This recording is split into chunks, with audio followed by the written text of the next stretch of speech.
Primeramente hay que entenderlo como se debe, al igual que la parábola del domingo pasado. No se trata de un consentir el pecado, no se trata de un simple hacer que se siga repitiendo, principalmente tiene que ver con un nuevo comienzo, que ya nos lo decía la primera lectura. Yo voy a hacer algo novedoso. Lo notan, ya está surgiendo.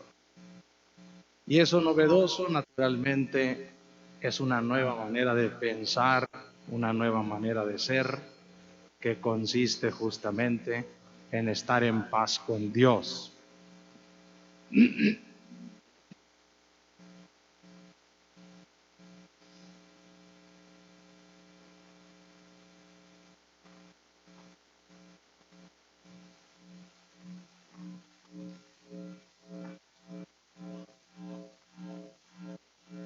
Ya estamos en la quinta semana de Cuaresma y naturalmente tenemos de frente el sacrificio venidero de Cristo por todos nosotros. La cruz va a realizar el perdón definitivo. La parábola del hijo pródigo y este relato de una mujer sorprendida en flagrante adulterio vienen a poner en claro cuál es el punto culmen de la vida de Cristo, ofrecerse al Padre por nosotros. Pero muy especialmente aparece, al igual que el domingo pasado, eso que pudiéramos llamar la pedagogía del perdón. Dios, a través de su Hijo único, nos enseña cuáles pasos tiene y debe tener el verdadero perdón, el que Dios nos da y el que debemos practicar nosotros.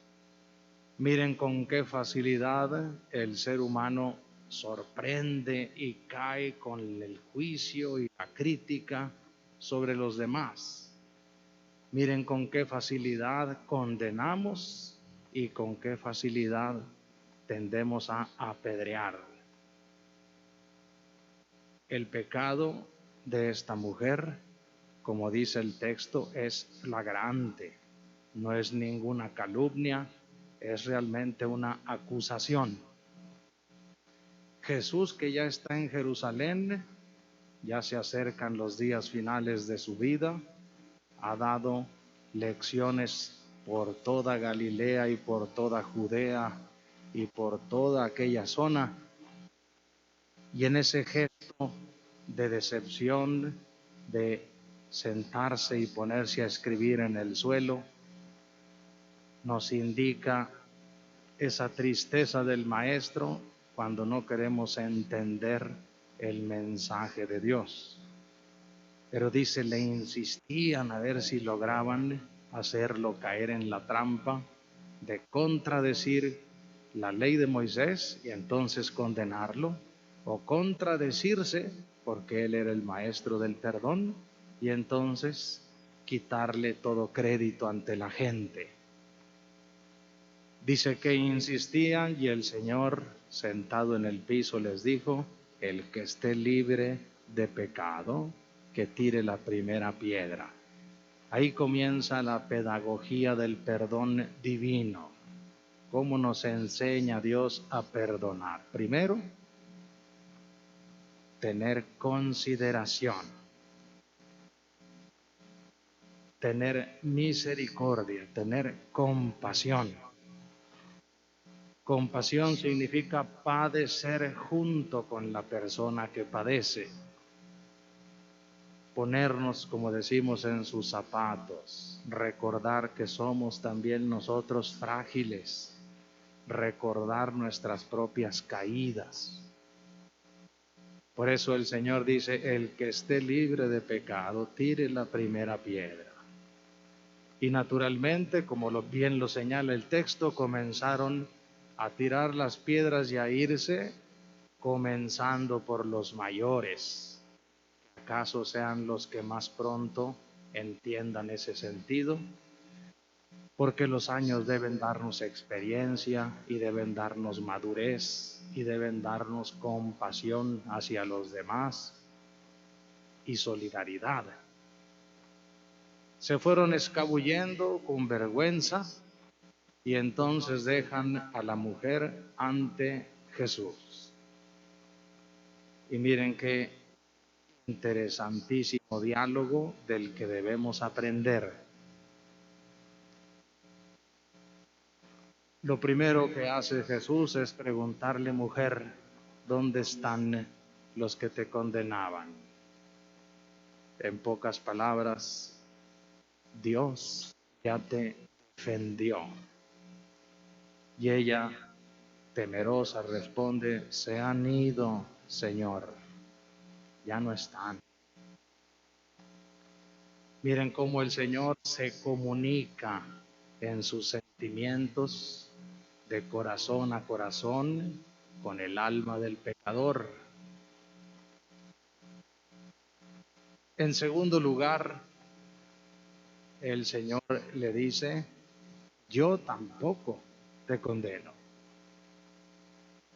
Miren qué paso tan importante, recibir de Dios el perdón. Una palabra que tiene en sí misma la palabra don. Es un regalo que Dios da libre y conscientemente al ser humano. Así lo perdonó el domingo pasado el padre a aquel hijo que había malgastado sus bienes y había rebajado su apellido y su honra al punto más ínfimo, a lo peor. Y así de nuevo se presenta Dios perdonando a esta mujer. Yo tampoco te condeno significa que eso que estaba prometido en el Antiguo Testamento, yo voy a hacer algo nuevo. ¿Lo están notando? Ya ha comenzado. Significa que Dios viene a instaurar una nueva manera de vivir la vida humana. Ahora viviremos reconciliados con Dios, no condenados. Acuérdense que el nombre hebreo del demonio es Satanás, acusador. Él es el que acusa a la humanidad y el que se empeña en demostrar que no somos la obra máxima de Dios. Por el contrario, el Hijo Eterno de Dios vino a ensalzarnos, a volvernos a poner en ese sitio eminente de hijos, a reconciliarnos con Dios y hacernos ingresar en la casa paterna.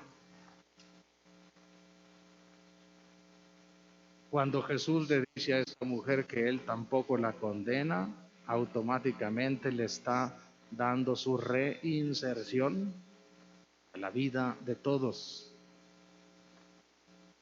Imaginemos cómo se sentían en aquellos tiempos los pecadores, los enfermos como los leprosos o los endemoniados, que eran proscritos, apestados, señalados de la comunidad.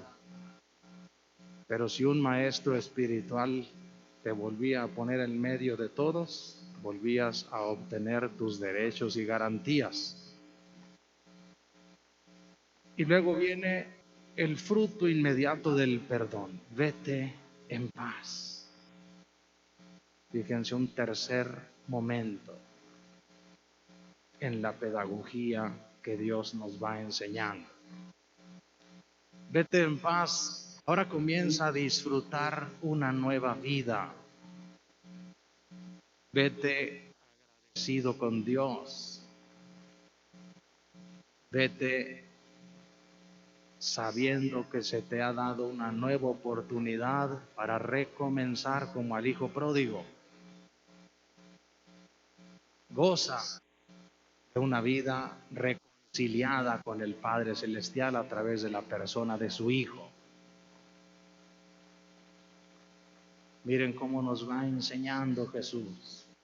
Primero, la compasión. Después, yo tampoco te condeno.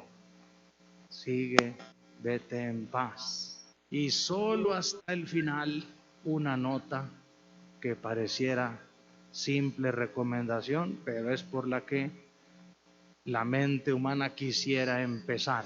Y no vuelvas a pecar. Hay claramente una indicación de parte de Dios, pero miren dónde está la pedagogía.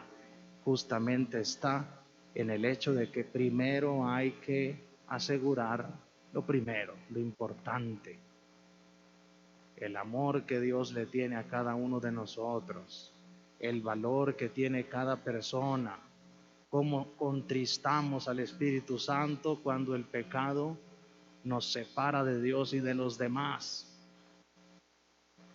cómo nos rebaja el pecado, como aquel hijo que tuvo que ponerse a cuidar puercos, una mujer con su alta dignidad de mujer, dadora de vida, madre de una familia, esposa de un varón, afectada por el pecado, por la vergüenza y por el juicio social.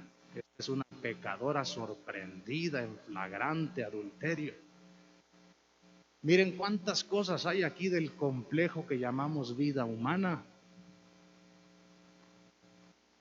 Pero Dios nos enseña el recto procedimiento. Primero, compadecernos, recordar, todos somos pecadores. El único que nos salva y el único que nos juzga es Dios. Y si somos misericordiosos, nos juzgará con misericordia. Solamente hasta que han quedado garantizadas esas etapas, Dios nos dice, no vuelvas a pecar. Sobre este particular evangelio, el mundo actual, en las academias, en las universidades, ha querido encontrar a un Jesús que todo lo perdona y que todo nos permite. Y qué a gusto, dice el hombre de hoy, ese Dios misericordia, no me juzga, no me dice nada de mi vida, ande como ande, siempre me va a abrazar misericordiosamente. Pues no, que quede claro que ese no es el punto. Este Dios misericordia es también verdad. Y el perdón es una moneda con dos caras.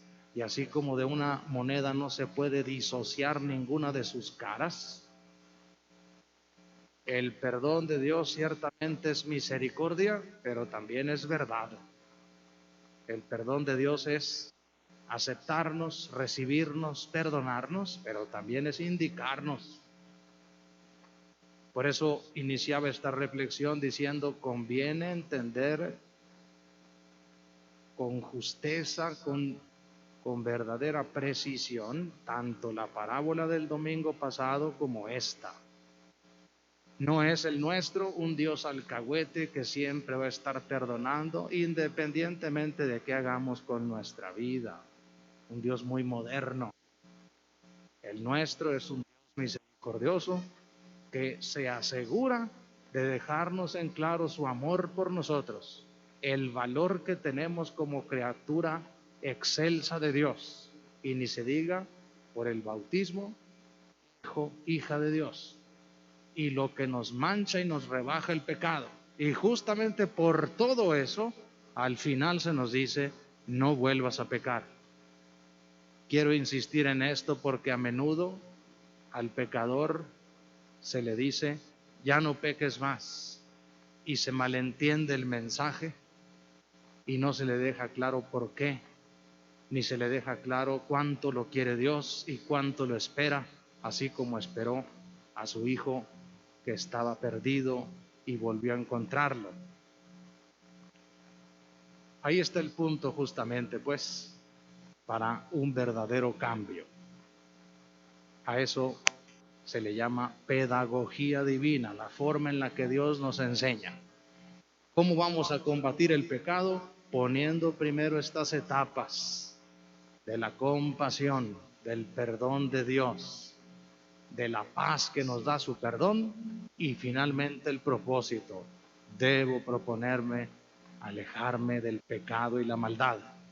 Eso que en pasitos muy sencillos llamamos en la confesión propósito de enmienda. Me propongo enmendarme. Solamente se consigue un verdadero propósito de enmienda cuando se ha recorrido estos escalones del perdón de Dios, cuando nos sabemos profundamente amados por Él, no juzgados injustamente, sino amados, cuando sentimos la solicitud, la preocupación por parte de Dios de que tengamos una vida mejor, una vida feliz ya desde la tierra. Y cuando entiendo cuánto daño hace el pecado y cuánto me aleja y cuánto me esclaviza, entonces viene el propósito de enmienda. Entendamos así la parábola del hijo pródigo, entendamos así este relato de la pecadora perdonada.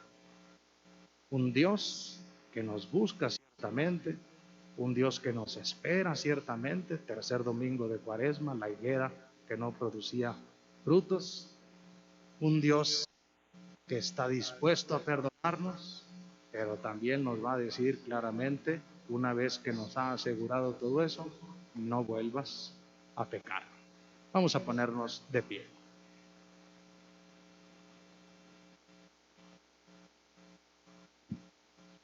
Hermanos, ¿creen en Dios Padre Todopoderoso, Creador del cielo y de la tierra? ¿Creen en Jesucristo, su Hijo único, Señor nuestro, que nació de la Virgen María, padeció y murió por nosotros, resucitó y está sentado a la derecha del Padre? ¿Creen en el Espíritu Santo, en la Santa Iglesia Católica, en la comunión de los santos, en el perdón de los pecados, en la resurrección de los muertos y en la vida eterna? Que Dios Todopoderoso, Padre de nuestro Señor Jesucristo, que nos libró del pecado y nos ha hecho renacer por el agua y el Espíritu Santo, nos conserve con su gracia, unidos a Jesucristo nuestro Señor, hasta la vida eterna.